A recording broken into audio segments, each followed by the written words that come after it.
Bonjour à toutes et à tous. Bienvenue à notre séance d'information au sujet du projet Export 4.0. Mon nom est Lydia Capelli. Je suis commissaire à l'exportation chez Excellence Industrielle. Je suis avec mon collègue Anne-Rafat Gangbo, chargée de projet. Donc, on va commencer la séance tout de suite avec notre partenaire de NGen, Monsieur John Sigana, qui a des contraintes de temps. Il va vous expliquer pourquoi. Alors, je vous cède la parole à notre cher Jean.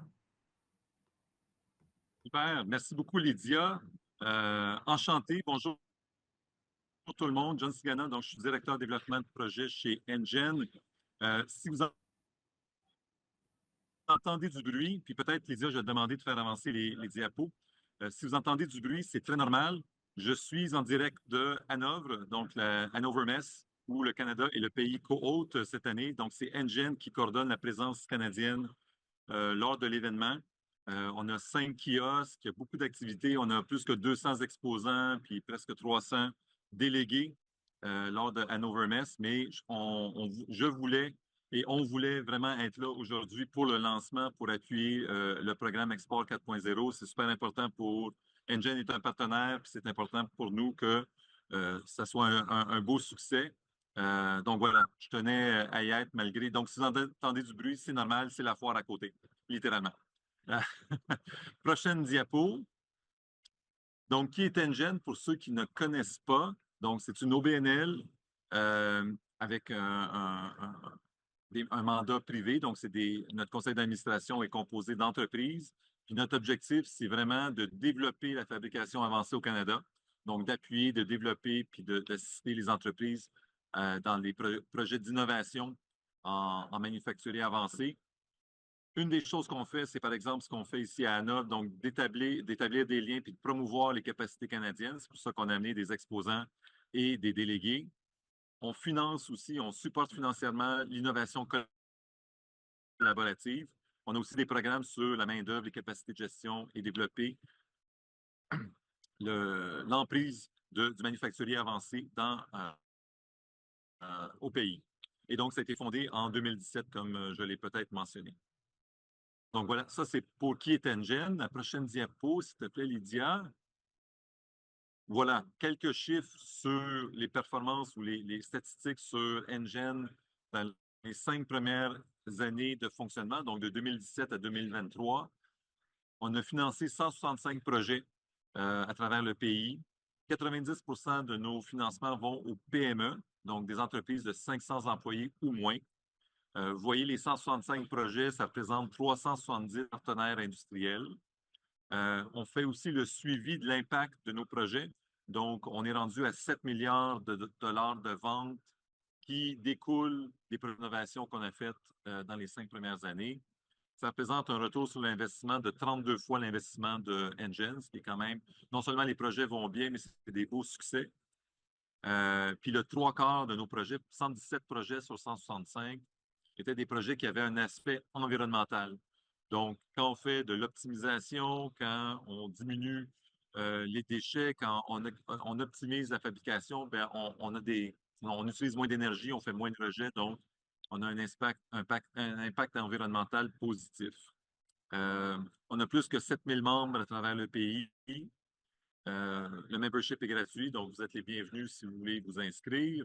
Vous voyez les sujets sur lesquels on a fait des appels à projets par le passé. Donc, fabrication avancée, technologie propre, fabrication durable, véhicules électriques, intelligence artificielle, quantique. Donc, autant de sujets qu'on a couverts par le passé dans les différents appels à projets de NGen. Prochaine diapo, s'il te plaît, Lydia. Voilà, ça se voulait vraiment une introduction, vous donner quelques grandes pistes sur qui était NGen, ce qu'on faisait. Vous avez mes coordonnées, vous avez le site web pour s'inscrire comme membre chez NGen. Je ne vous retiens pas plus longtemps. Je retourne la parole à Lydia. Comme je vous disais, nous, on appuie ce projet entièrement. Donc, je laisse à Lydia le soin de présenter le détail de l'offre, comment ça fonctionne, etc., etc. Mais on demeure disponible pour appuyer ou pour aider d'une façon ou d'une autre. Voilà. Merci beaucoup, John. On apprécie beaucoup votre collaboration dans ce projet. On a eu des très, très belles retombées avec la première cohorte et c'est grâce à l'appui de NGen, puis on a une très belle collaboration avec vous, non seulement pour Projet Export 4.0, mais aussi pour tout l'ensemble de l'excellence industrielle, le Centre d'expertise industrielle. Merci encore et bonne continuation à Avec Hanover plaisir. Mess. Bonne chose ce soir Bonne avec plus de continuation à tout le 1000 monde. participants. Merci. Oui, tout à fait. À À la bientôt. prochaine. Bon retour. Salut. Alors, on continue avec l'agenda de... Attends, je laisse entrer dans la salle d'attente. Ce sera pas long. OK. Donc, la séance d'information, un petit peu sur l'ordre du jour de ce midi, on va parler de qui sont les intervenants impliqués dans le projet, un peu sur le portrait de l'industrie 4.0, le profil des entreprises qui, idéalement, vont bénéficier de ce programme, les étapes du projet. On a une entreprise qui va témoigner son expérience lors de la première cohorte. Et bien sûr, on attend vos questions avec hâte et plaisir. Donc, qui sont les intervenants? Bon, évidemment, c'est Excellence industrielle Saint-Laurent. En fait, le service d'aide à l'exportation qui est un ORPEX qui organise ce projet avec le Centre d'expertise industrielle de Montréal. Donc, je vais expliquer un petit peu plus en détail plus tard. Nous sommes 4 autres ORPEX qui collaborent à ce projet, qui représentent différents territoires. Et je vois certains de mes collègues de Laval, de Lanaudière et de Centre-Ville et de Chaudière-Appalaches qui se sont ajoutés au séminaire, au webinaire. Bienvenue à vous tous et toutes. Nous avons la firme de prospection qui fait les recherches des prospects. Donc, merci à Ingénie Conseil qui est aussi ici parmi nous ce midi et qui va présenter un petit peu plus tard.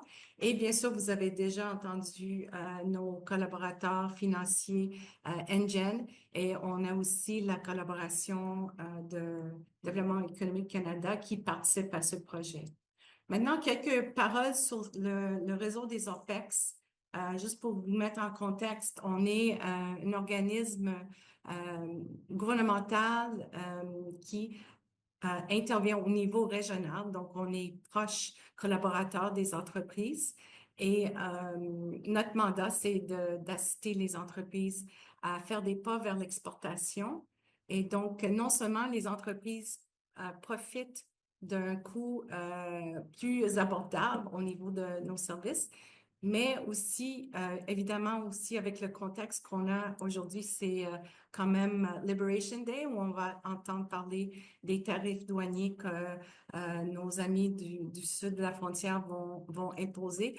Donc, c'est important pour les entreprises d'être bien accompagnées par des experts en commerce international comme le réseau des OPEX pour aider les entreprises à naviguer le contexte économique. Donc, c'est vraiment avantageux pour vous de travailler avec le réseau des OPEX.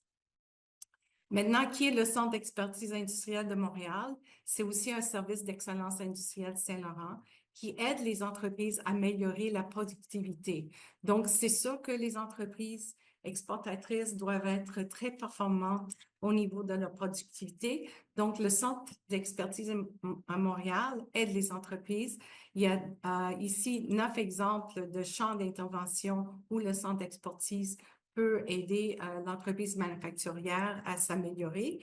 Et bien sûr, elle peut aider les entreprises avec des projets industriels, les cahiers de charges, des aides à sélection des technologies, etc. Mais le centre possède aussi une vitrine technologique qui aide les entreprises manufacturières à apprendre sur les nouvelles tendances technologiques. Et dans ce centre de vitrine technologique, il y a aussi des nouvelles pousses québécoises qui ont des technologies intéressantes comme VUBAN, Soralink, etc. Donc, on a tout intérêt que ces entreprises qui font partie de la vitrine technologique, elles aussi, apprennent à trouver des nouveaux marchés parce que c'est intéressant pour leur croissance et leur compétitivité. Donc, évidemment, le Centre d'expertise industrielle, c'est un partenaire avec nous dans ce projet pour assurer l'essor de l'industrie 4.0. Donc, c'est quoi le projet Export 4.0? En fait, nos objectifs, c'est de faire rayonner nos entreprises de l'industrie 4.0 à l'international. Et bien sûr, le bénéfice, c'est que les entreprises qui exportent sont plus compétitives et plus solides financièrement, pour ce qui assure leur pérennité à long terme. Pour vous, l'entreprise, bien sûr, comme j'ai mentionné, vous allez bénéficier de notre accompagnement. Donc, on va vous aider à naviguer les meilleurs marchés qui sont disponibles pour vos produits et services. On va vous aider à réaliser des rencontres B2B et bien sûr, espérons-le de réaliser des ventes sur un nouveau marché cible. Donc, en grande ligne, le projet, c'est 10 entreprises qu'on va sélectionner et qui vont, avec leur OPEX accompagnateur, choisir le marché cible.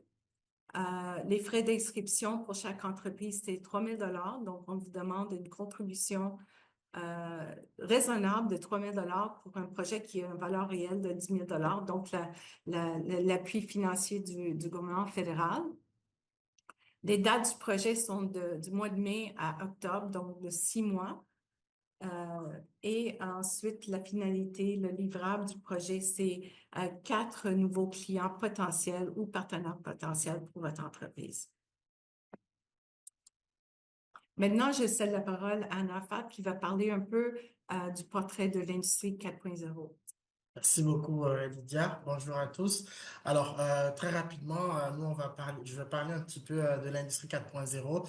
Je pense que bon nombre d'entre nous ici sont déjà familiers avec cette industrie, mais pour ceux qui ne le sont pas, il faut comprendre que l'industrie 4.0 fait référence à l'adoption et à la mise en œuvre de tout ce qui est technologie numérique avancée dans le secteur manufacturier. Elle se définit justement par la création de ce que nous appelons communément usines intelligentes, et donc la transformation des processus de fabrication conventionnels et l'intégration justement des systèmes, plusieurs types de systèmes, des systèmes cyberphysiques, que ce soit l'Internet des objets, l'intelligence artificielle, la robotique ou même l'analyse de données dans tout ce qui est processus de fabrication. Comme vous le voyez à l'écran, il s'agit là des données que nous avions récupérées en fait de Maximize Market Research pour vous démontrer, ou en tout cas pour vous présenter un petit peu le portrait de l'industrie 4.0. Et comme cela est montré, l'industrie 4.0 était évaluée à moins de 65 milliards de dollars US en 2021. Là, je parle de 4 années auparavant. Et selon justement les projections, et devait se projeter, ou en tout cas devait se multiplier par plus de 4 d'ici 2029, soit dans les 4 prochaines années à venir, pour atteindre une valeur justement d'environ 300 milliards de dollars américains. Ce qui est quand même important, ce qui est énorme. Et il est important aussi de souligner justement la grosse part du marché nord-américain là-dedans. On sait que justement cela est dû aux États-Unis et aux grands géants justement américains. Mais il y a aussi il est très important, je dirais, pour nous aujourd'hui dans le contexte actuel, de regarder un petit peu la part du marché européen qui est quand même d'environ 20 à 25%. Je le dis pour plus tard, je le dis pour les slides à venir. En tout cas, on verra justement que le projet, ça ne vise pas que le marché nord-américain, et ça voulait justement la possibilité d'aller vers d'autres régions. Merci Lydia. Alors, ce qui est aussi important, justement, c'est de savoir c'est quoi l'impact finalement des technologies 4.0. Et aujourd'hui, oui, on parle d'une forte demande de technologies 4.0. J'ai parlé tout à l'heure d'une croissance très importante de cette industrie-là dans le secteur manufacturier. Et bien, pourquoi justement on veut cette technologie-là? Pourquoi les entreprises aujourd'hui se positionnent, et surtout pourquoi les entreprises qui développent la technologie 4.0 sont aujourd'hui importantes? Et bien, c'est inévitablement à cause de leur impact positif dans tout ce qui est manufacturier.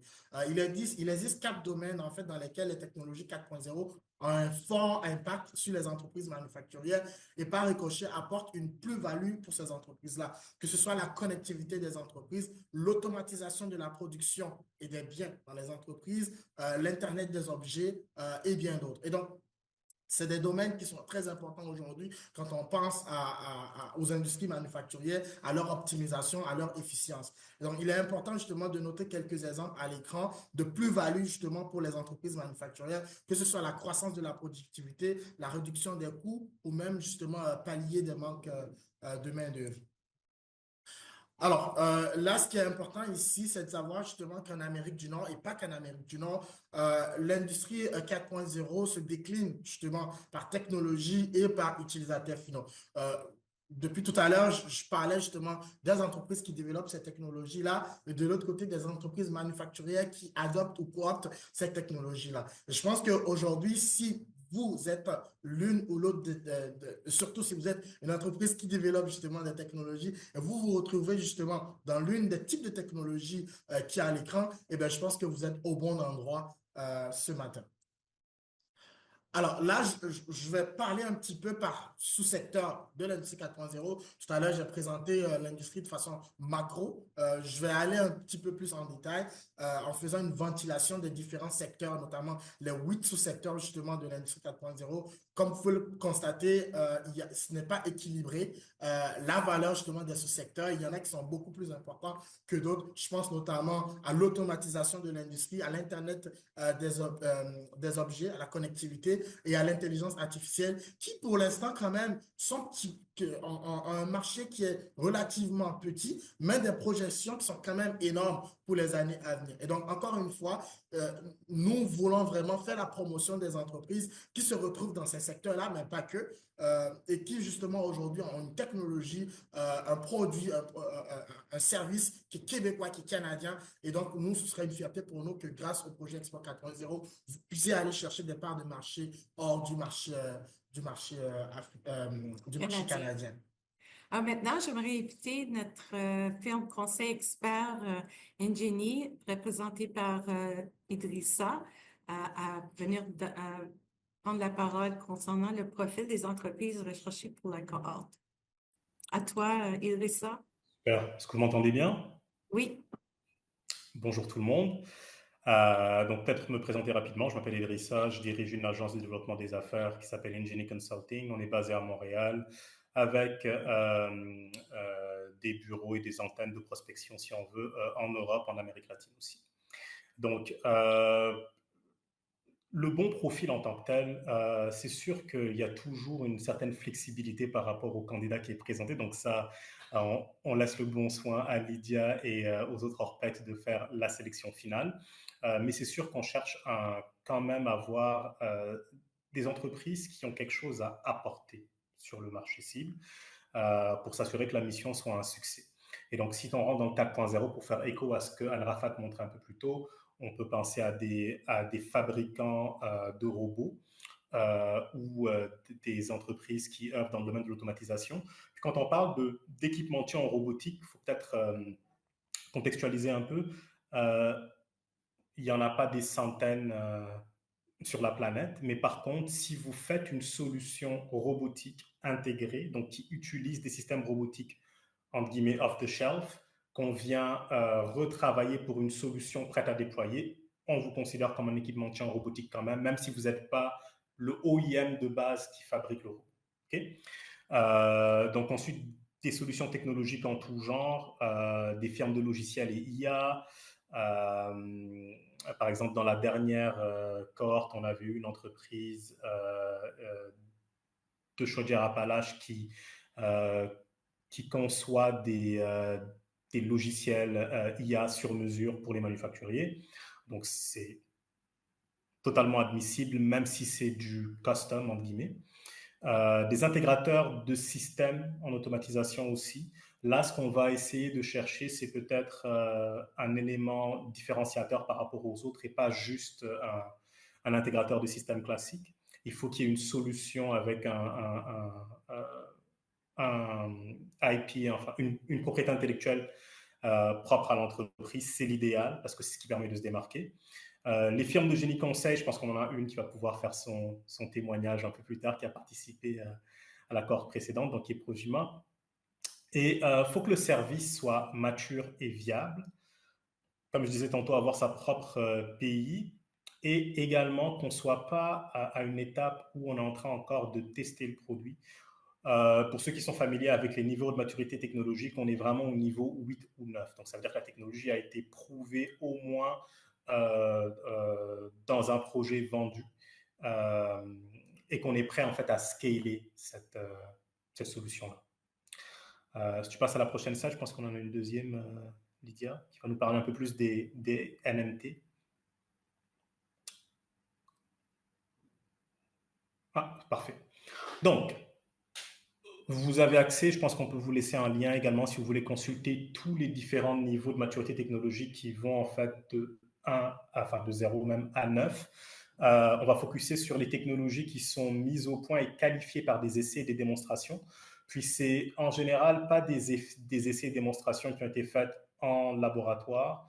Nous, on aimerait que ce soit des essais qui ont été faits auprès de clients. Donc, par exemple, un projet pilote, une preuve de concept réussie, pour qu'on soit capable en fait de s'appuyer sur ces exemples-là pour les présenter à d'autres clients potentiels. Et le niveau 9, c'est quelque chose qui a déjà été déployé, prouvé, approuvé par le marché, et que là, on cherche à avoir un peu plus de traction de vente. Donc, si vous vous reconnaissez dans les différents secteurs qui ont été décrits et si vous pensez que votre solution a atteint au moins ces deux niveaux-là de maturité technologique, la prochaine étape, c'est on est très disponible, nous, en tant que firme de prospection, pour faire des appels avec les ORPEX qui vous représentent, pour déterminer, en fait, ça serait quoi le mandat que vous pourriez exploiter dans le cadre de Export 4.0. Donc, si vous avez encore des doutes ou si vous n'êtes pas trop sûr de votre positionnement, votre ORPEX et notre firme Ingenie Consulting, on vous accompagnera dans la qualification de votre admissibilité. Voilà.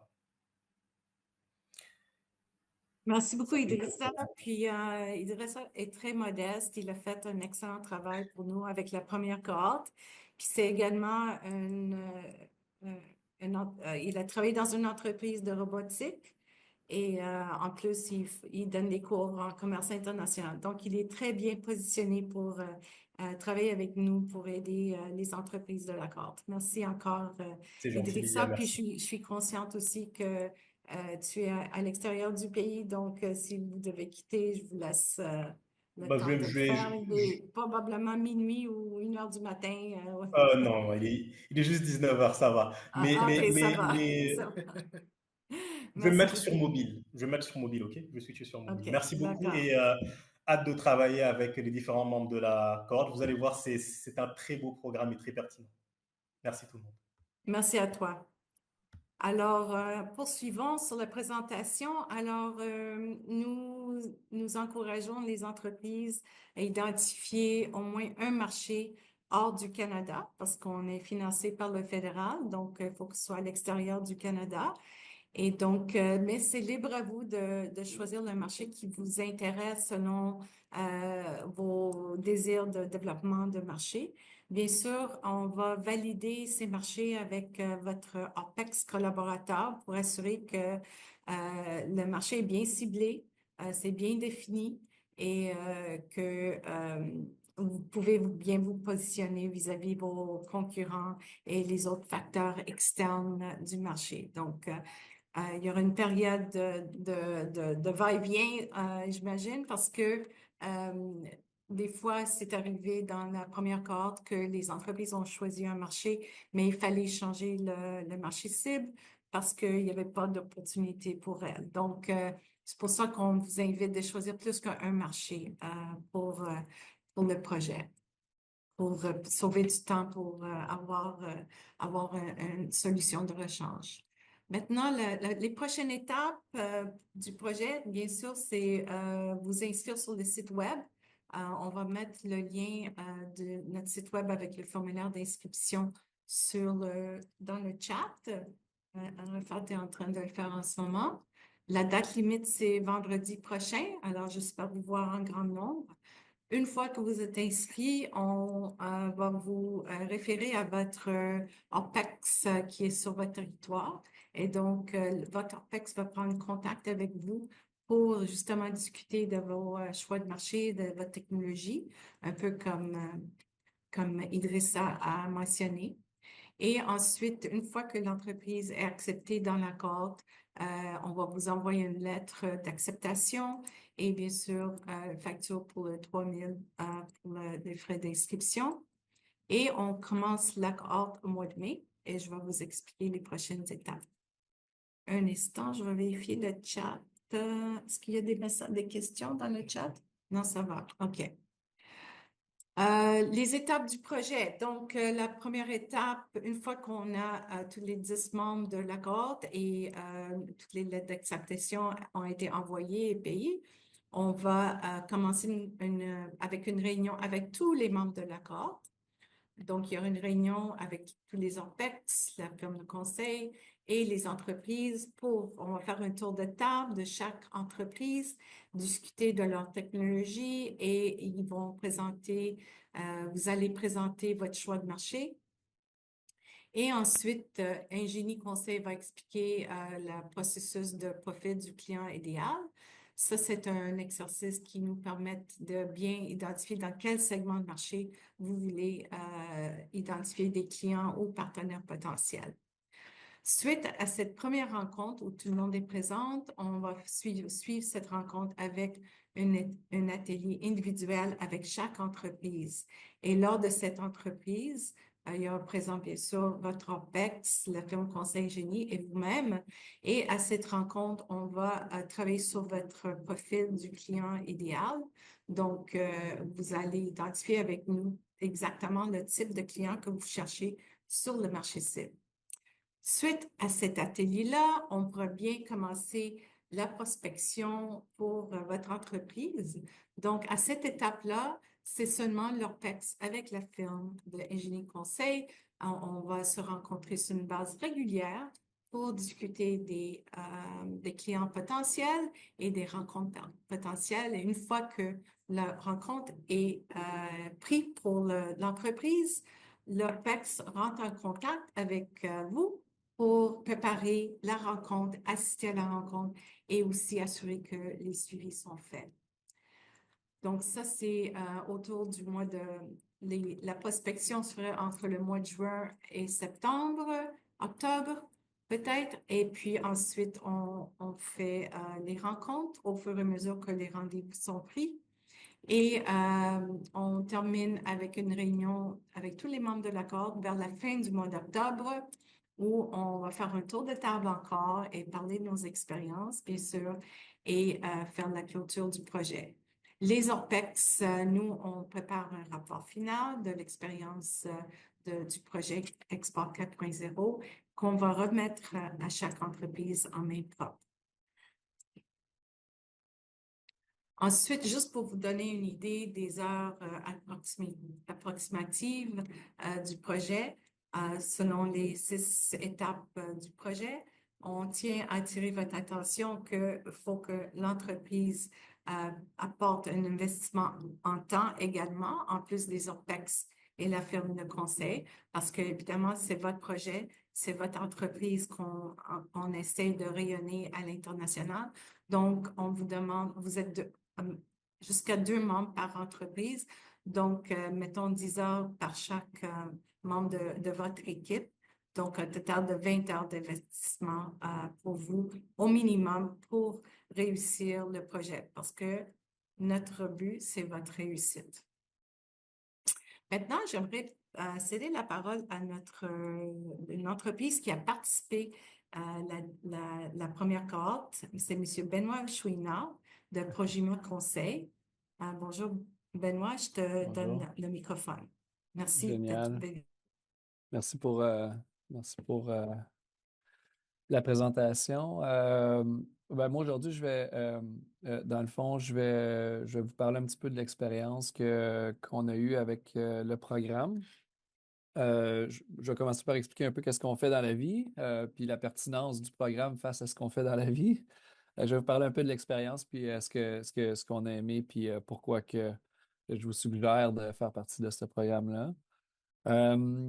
Progima est une firme de génie industriel et de conception de produits. On a des bureaux à Montréal et à Toronto, avec un marché qui est principalement présentement canadien. En génie industriel, dans le fond, une grosse partie de notre travail, c'est d'accompagner les manufacturiers qui sont en croissance et de les aider à concevoir et expandre les capacités de production. Donc, souvent, ça fait comme une extension d'usine, une nouvelle usine, qu'elle soit greenfield, là, qu'il n'y a rien sur le terrain ou d'un bâtiment existant, acheter des différents équipements et mettre tout ça ensemble pour que ça donne les résultats d'affaires qu'ils ont besoin. Et l'évolution technologique de ce côté-là, c'est la simulation d'usine et puis ça fait partie du grand monde des digital twins, comme Anne Rafat a parlé. Donc, pour nous, on a embarqué dans le programme parce qu'on distribue un logiciel qui permet de faire des digital twins, puis évidemment tout le service qui en est autour. Euh, et puis pour nous, aller dans notre temps, là, c'était plus Nouvelle-Angleterre, là, mais bon, là, on dirait que c'est n'importe quel marché extérieur, Lydia, du Canada, mais pour nous, c'était la Nouvelle-Angleterre dans ce temps-là. Donc, l'idée, c'était de poursuivre nos réflexions en deux temps. Donc, il y a eu la partie plus étude de marché, qui était comme la première partie de quel secteur serait propice à ce type de technologie-là, comment qu'on pourrait engager les clients, est-ce que les marchés sont assez gros, quel État de la Nouvelle-Angleterre a plus de potentiel pour nous. C'est que cette partie-là nous a vraiment permis de développer ce knowledge-là. Et puis ensuite, essentiellement, là, c'était du travail avec l'équipe d'Idrissa, où est-ce qu'on était plus en étude de marché de terrain, on pourrait dire ça comme ça, je pense, Idrissa. Et puis là, c'était vraiment de pouvoir aller discuter avec des clients potentiels. Et puis, cette partie-là a été très valable aussi parce que on peut se faire plein d'hypothèses, là. C'est jusqu'à temps qu'on se rappelle à la réalité du marché. Donc, c'est les grandes choses qui ont été faites de ce côté-là. Euh, Ensuite, évidemment, je recommanderais tu sais, nous, on a aimé notre expérience, on a aimé la flexibilité, là, on a embarqué dans ce programme-là euh, parce qu'il y avait un risque d'affaires, on s'entend, là, de commencer à s'en aller un peu partout. L'idée, c'était de raffermir nos idées puis de bien aligner. Puis on a aimé la flexibilité au fur et à mesure qu'on a avancé dans le projet, parce que ça a duré, grosso modo, ça a duré à peu près 8 mois là, en tout la démarche. Euh, Ça nous a permis, comme je disais, là, de reprendre le risque. Une partie du risque, là, tu sais, il y a une partie, là, c'est juste 3 000 mais ça vaut plus cher que ça. Donc ça, c'était très apprécié. Puis essentiellement, là, ça nous a vraiment permis d'aligner nos idées sur comment aller sur le marché américain. Et puis, on va faire quand même la demande à CanExport, hein, Anne Rafat. Il faut continuer la démarche. Et puis, à travers tout ça, je pense que euh, fondamentalement, on aime les histoires de succès, là, tu sais, et puis on aime ça, compter des buts, tu sais. Et puis, la démarche, elle a amené plusieurs discussions avec des gens que l'équipe d'Idrissa nous ont mis en contact avec. Euh, on a fini par parler avec une compagnie qui est dans le sud des États-Unis, qui ont les bureaux mères dans le sud-ouest de l'Ontario. Et puis, je rencontre encore leur président la semaine prochaine. Et puis, c'est une relation. Il y a plusieurs contrats qui vont découler de cette rencontre-là. Donc, de très, très, très haut niveau, à savoir est-ce qu'on est dans le 3-3-3, le 3-3-1 ou quel code de secteur de marché on veut aller vendre à parler avec quelqu'un concrètement et puis éventuellement développer des partenariats, ben c'est essentiellement le résultat ultime qu'on a eu à travers le programme. Lydia, est-ce que Benoît, oui, non, c'était c'est parfait. Donc, c'était correct? je pense que tu as souligné les modifications, les améliorations qu'on a apportées au programme. En fait, on a raccourci le projet. Au lieu d'un an, c'est 6 mois.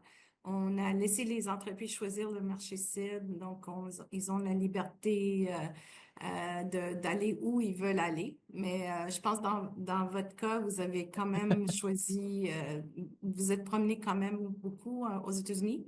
Puis Ouais, c'est c'est quand ça. même un marché qui est encore très lucratif. Juste, il faut savoir comment naviguer le marché américain. Il y a encore des entreprises qui ont beaucoup d'activités. On continue à faire des demandes CanExport pour le marché américain. T'es pas le seul. Donc, mais voilà, c'est toujours un marché très important. Faut pas le négliger. Mais faut l'approcher avec Plus de prudence. avec prudence et Exact. savoir-faire. Dans votre secteur, vous êtes dans le secteur des services, c'est moins touché parce que Ouais. les tarifs touchent plus les produits qui traversent les frontières. Donc, vous êtes chanceux pour ce côté-là. À date. On ne sait C'est- jamais comment que les gens peuvent changer d'idée, là. Moi, la seule chose que je retiens du Lydia, témoignage de tu me Benoît, c'est qu'on ne charge pas assez cher. Alors, Lydia, j'espère que... Moi, Idrissa? Non, Je ce dis, la seule chose côté-là, que je je trouvais retiens du ça témoignage de correct. Benoît, c'est qu'on ne charge pas assez cher. Alors, Lydia, il faudrait augmenter le tarif. Tu recules dans les coûts. Mais merci pour... Merci beaucoup, Benoît.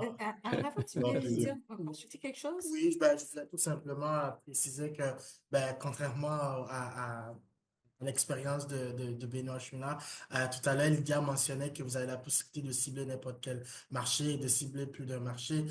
Moi, je voulais juste préciser que vous pouvez même préparer 3 marchés par ordre de priorité. Le plus intéressant pour vous, celui que vous pouvez substituer et dernièrement, justement, le moins intéressant, mais qui est quand même un marché sur lequel vous souhaitez aller. Comme ça va nous permettre, et ça va permettre surtout à la firme de conseil de voir lors de la segmentation justement de marché, comment vous vous positionnez sur chacune de ces marchés-là et où est-ce que vous avez le plus de potentiel justement de percer. Donc voilà, ce serait ma petite précision justement, si vous me permettez. Voilà.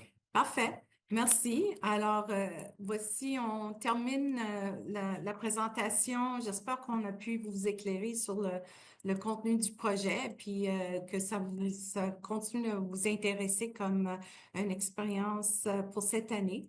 Donc, voici nos coordonnées si vous voulez rentrer en contact directement avec nous.